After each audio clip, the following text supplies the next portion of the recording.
Good morning. My name is Nancy Krushke McKinney. I'm the owner of Successful Organizing Solutions.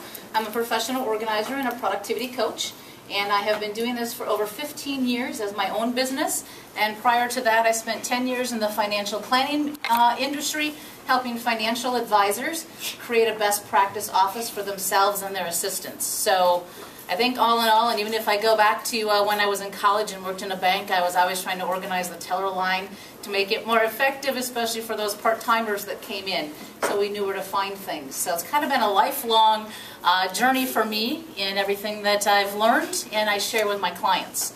So hopefully everybody picked up a handout in the back. Yours isn't pretty pink like mine, but white.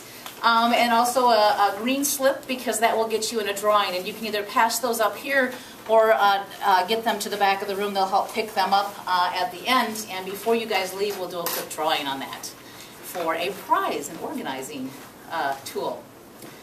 So, okay, 25 minutes-ish. So inside, what you're going to see are a couple of things. You're going to see, if you just take your insert out, you're going to see a map like this that says Keys to Organizing. Over the years, as I have organized my clients, organized financial advisors, organized my mom and my aunt and my friends, this is kind of what has stuck out to me as a process, and so I want to share that with you. The inside has some other information for you. You know, one of the things people say, what are the benefits of organizing? And so I want to point a few out, but then there's space on here for you to go ahead and write your own. One of the biggest benefits of getting organized is you can find things quickly. Because isn't that one of the most frustrating things that we do, is we look for things and we look for things, whether it's our keys or our shoes or our purse or that receipt to take something back. And that can really be stressful. Others can find things when I'm away. The majority of you probably are not the only one in your office, and once in a while you need to take a day off, whether it be vacation or whether it be you're sick or someone in your family is sick. And so if someone else can find things quickly, even at home, when you're here and your spouse, significant other, your children are at home, they too can find things instead of picking up the phone and saying, hey, since everyone's women here, hey mom, where is it? Or honey, where is it? They're able to know where things are.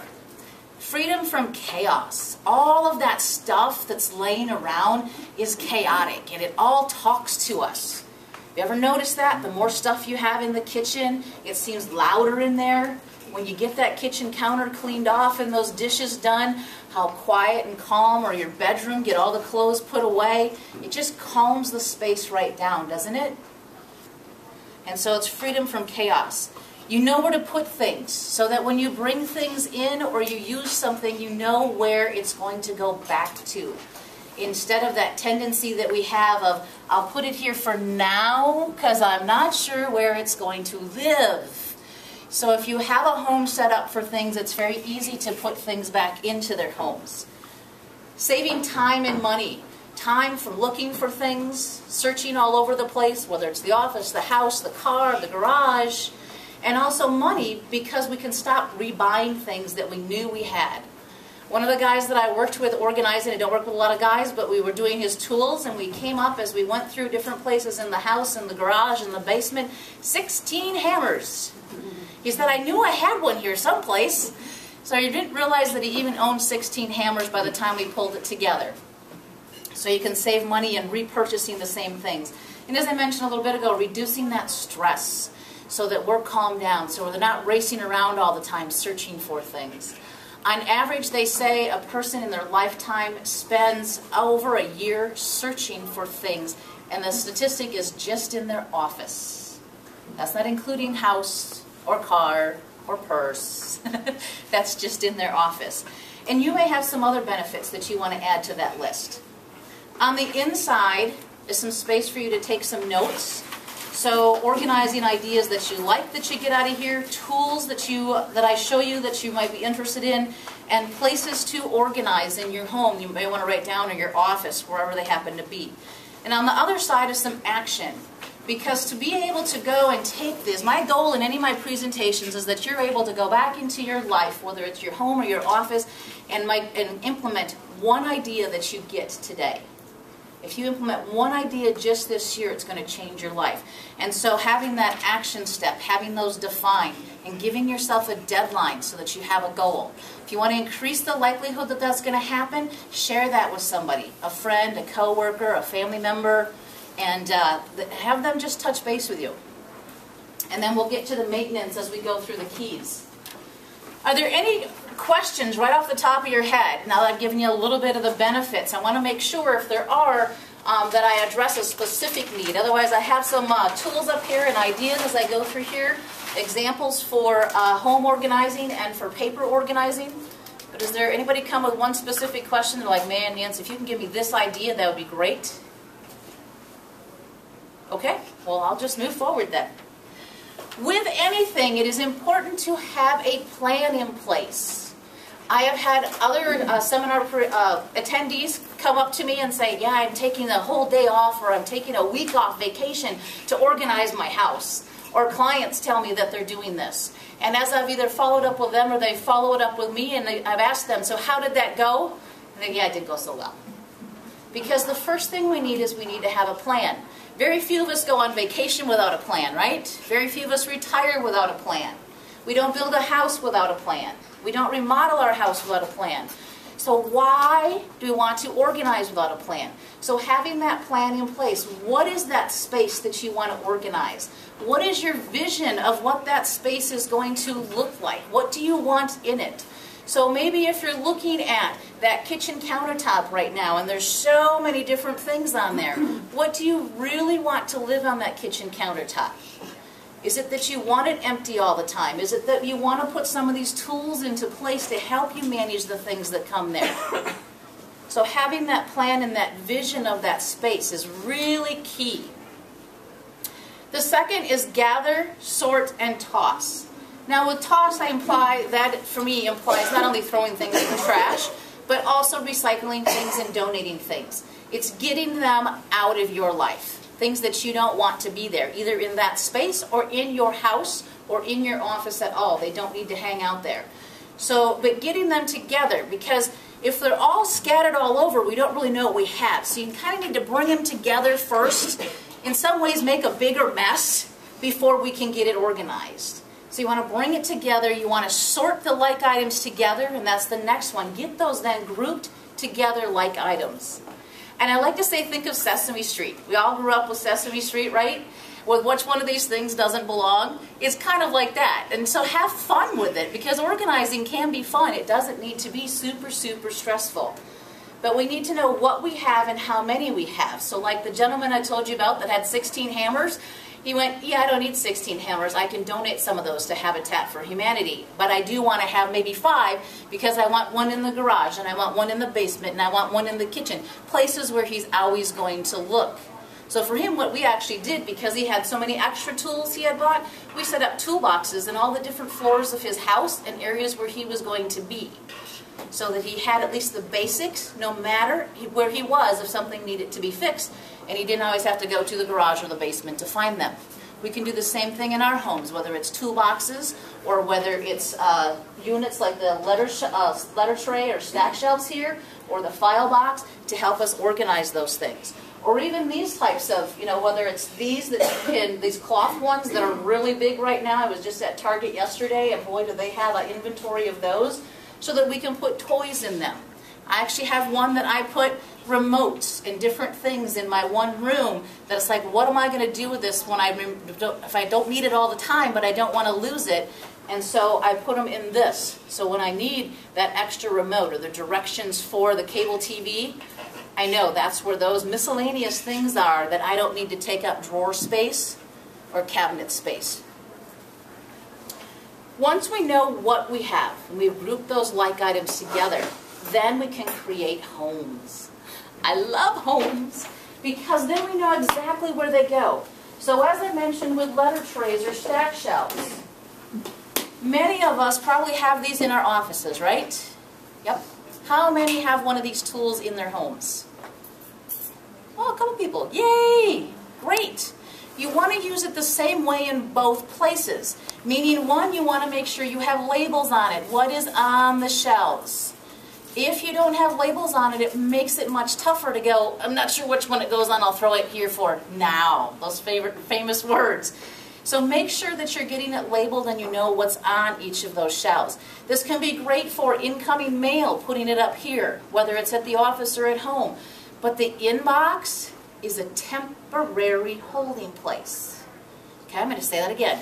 It's a temporary holding place.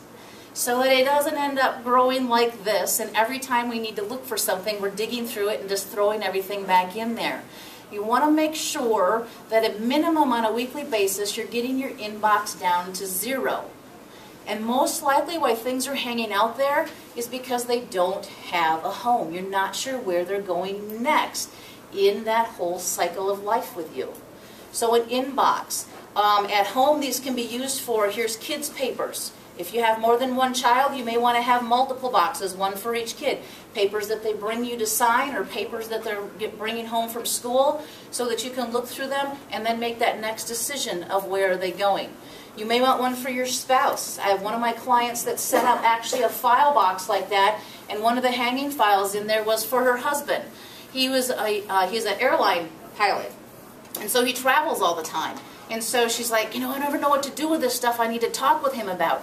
We set one of those hanging files up so anytime mail came in and it's things she wanted to talk with him about, she would put it in there. So then when he would come home, he was home for that day or 2 days, she was able to go pull all that information out and they could sit and go through it and she could get her answers before he flew off again, wherever he was going. One for reading. I love to use bottom ones, especially on stack shelves for reading. And I don't know if you noticed, but these labels on here are Post-it notes. And I use this to present at least, 15 times a year. And those are Post-it notes I put on here at least 3 years ago. So Post-it, and this gets moved around. So Post-it notes do stick really well, especially if you're not sure what's going to be there, to do a quick label on things. So having a home set up, a container set up for them. I love the file boxes. Anybody utilizing one of these on their desk or in their house? Yeah, aren't they great? And they're so versatile. I think with almost every client I've worked with, I've implemented one of these in their space, home or office, and no two of my clients use it exactly the same.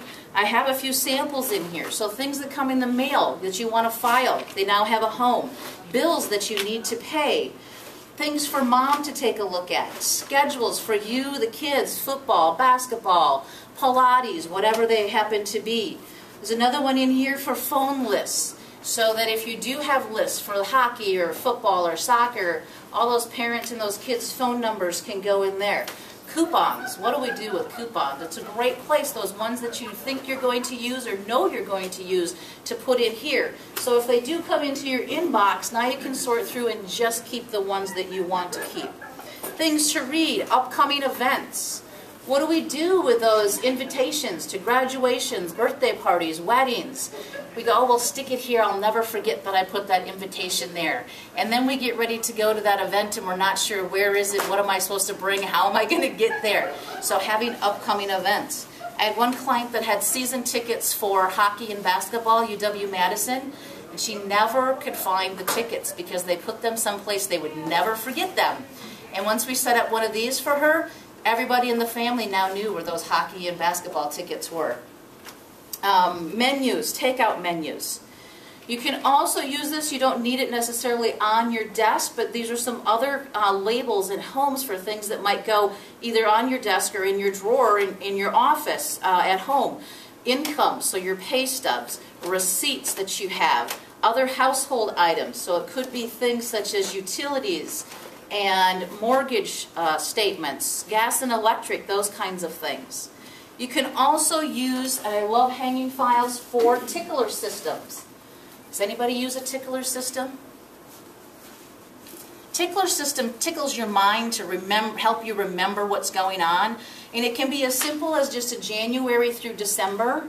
I like hanging folders, but you can actually buy these as those accordion files that have the months in them and even the days, 1 through 31. I find that is just a little too intense. The majority of my clients have struggled with a 1 through 31.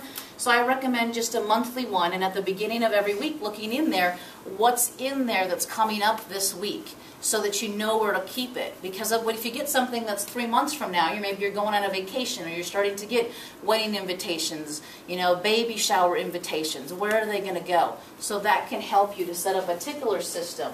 But you have to remember to check your tickler system, or otherwise it's not going to work.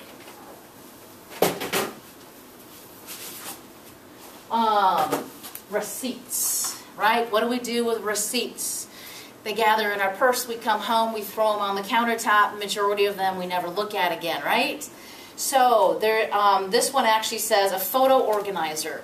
But you can get these at any of the, get them at Target and Walmart and Walgreens even, Office Depot, Office Max, and it's just a little accordion folder. Keep this in your car or even keep it in your purse. It can work great for coupons as well as your receipts.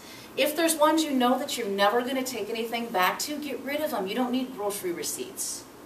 But you might want to keep Walmart or Target if you bought something and you're like, oh, I'm not sure if I'm going to keep it. Or, the clothing stores. And so you can go ahead and label those by either the store or just by the category. This is clothing. So if you do need to look for that because you want to return something, you just have to look in the clothing receipts. So these are great containers for that.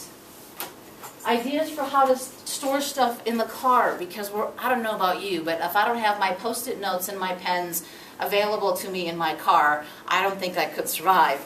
So here's a couple of tools that you can organize those kinds of things. This is just, a pencil pouch like you would buy for kids going to school. Pop that in there and set that in your car. Then you have, what are those things that you're always reaching for? I even try to keep paper clips and binder clips in my car. Because all of a sudden, I have a pile of papers. Sometimes I'm not sure how they show up there, but I would like to clip them together. So that can work. A visor organizer. They don't just have them for CDs. So you can put different things in there. There's all sorts of pouches. This one you can see I put some rubber bands and binder clips and paper clips in there. In your desk drawer, one of these things. In your quote-unquote junk drawer in your house, use one of these things. Get stuff separated.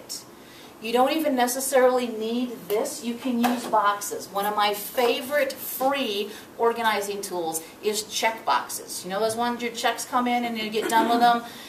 The new ones aren't quite as good as the old ones, or it depends on where you order them from. They don't necessarily give you a nice sturdy box these days. Sometimes they give you this folded one, and then you take your checks out and you collapse it and you throw it away. But if you have check boxes, business card boxes, even if you ordered something or purchased something online, take that box and repurpose it to set up and design. Where do I want my pens and pencils and paper clips and binder clips and those different things? If you don't want something on your countertop or on your desktop, I absolutely love this tool. Isn't that cool? I see jaws dropping. I didn't quite hear the gasp I do sometimes. But these are great because it hangs, if I can get this out of here, so it can hang up. It can hang on a door. It can hang, if you have a cube in your office, get one of those coat racks and hang it on a little coat rack hook. And then you can set this up for different things. So again, I've had clients set this up for bills to pay, mom, dad, the kids, papers to sign. I've had a lot of my clients that do like Tupperware, any of those types of things. They will set it up if they're going out, and here's the different handouts they want to use, the different catalogs they have. Anybody who's on a church board or any kind of a board, if you're responsible for bringing things to a meeting, it can be a great way to keep that. What I like about it especially is if it does need to be mobile and you need to take it someplace, you can tuck the hook in, fold it up, put the red rope on it, and toss it in your bag or briefcase. So it's so versatile. I just absolutely love that tool. I don't think that was mine. Okay, so we talked about a lot of different containers already. I want to make sure I hit the biggest key on there, which is maintenance. And so if you'll go to the back side of the inside, it says maintenance.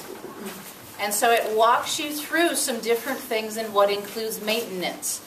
Making sure that once you have those homes established, that you get things back into those homes. And also, even bigger than putting things back is making sure you have scheduled maintenance. whether it be a daily routine, a weekly routine, a quarterly routine. This is a great time of year to be thinking about, okay, maybe I didn't have quite a routine last year.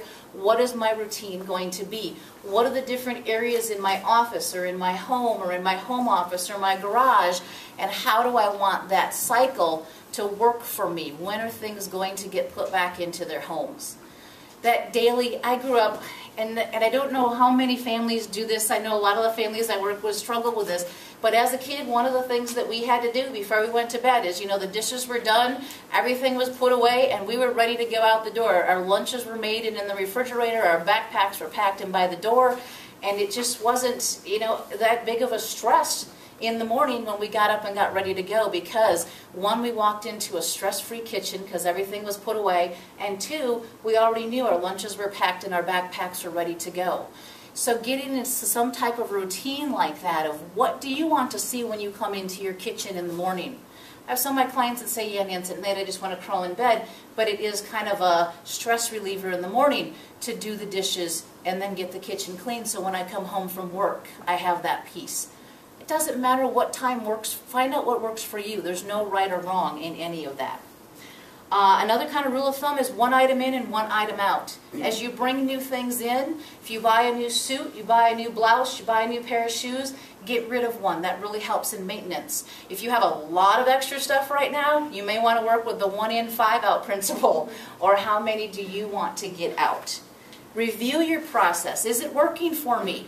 Whether it's paper or whether it's for rotating your closet, cleaning out your closet, doing the kitchen.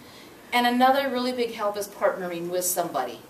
Let somebody assist you, whether it's just a verbal assistance or a physical assistance. I have several of my friends and clients that what they'll do is they actually have organizing dates together. So they'll get together, have a glass of wine, and go, okay, we're going to come to my house, have wine, and we're going to go through my closet tonight.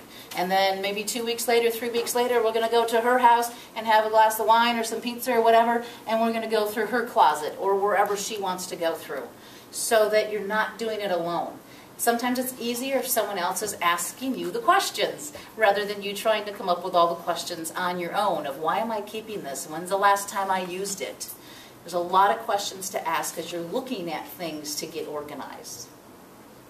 We have just a couple more minutes left. I wanted to make sure I did leave time for questions. So those are, so if there are any, I sort of skipped over, but I did allude to it, write it down, and that's the label it. Make sure you're labeling. If you notice, all the hanging files are labeled. The stack shelves are labeled. The binder is labeled. Get things labeled. You can even label inside your kitchen cabinets. I have several clients that I've done that with, or their pantries. So when the space is completely empty, you know, oh, that's where the bowls go. Oh, that's where tomatoes are supposed to be. I need to put tomatoes on my list of things to buy.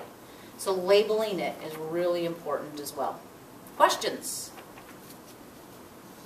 What did you call the thing that expanded down? What's that called? Isn't that great?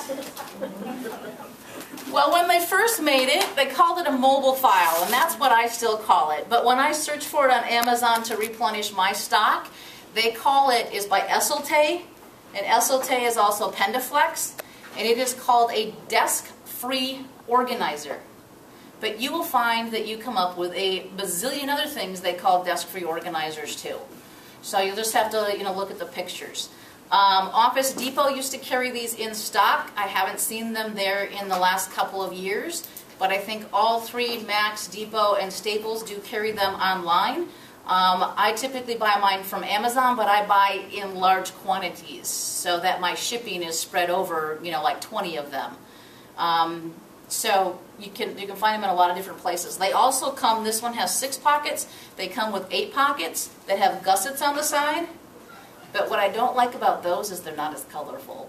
They're green and blue and yellow, but they're a muted green and blue and yellow and red. And they also do come in legal size, which have gussets on them. So if it's important for you to have a legal size for the papers that you have, you can also find it in a legal size. Anybody else? Quiet group. Want to make sure if you can go ahead and pass the green, or if, Denise, if you want to help pick those up, we'll do a drawing real quick. Does everybody here have metal someplace that they can put something on with magnets? Okay. That probably doesn't help when I walk straight towards you. These little guys are called stretchers, and he's a magnet. And so if you had a magnet file box, if you have a magnet file box or if you have a refrigerator, it can help you hold on different things. The arms and legs and heads all stretch out. So I just think they're a really cool help to get things up in front of you in your face and off your desk. So if you'll shuffle them up for me, did you see? Okay, ready to take it like a card. Okay.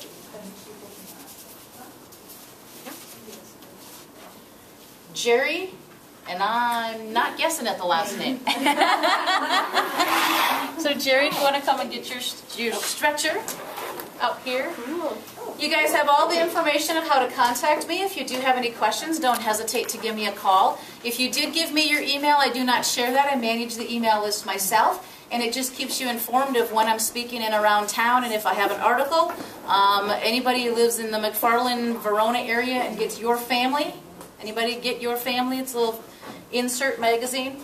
I write a column for them on a quarterly basis, and I'm on NBC 15 at least 2 or 3 times a quarter. So I watch NBC 15, and those are the kinds of things. So if you didn't put your email and you do want to do that, you're more than welcome to grab yours and add your email, and I'll make sure that you're informed of all those different kinds of things. Thank you, and enjoy the rest of your day.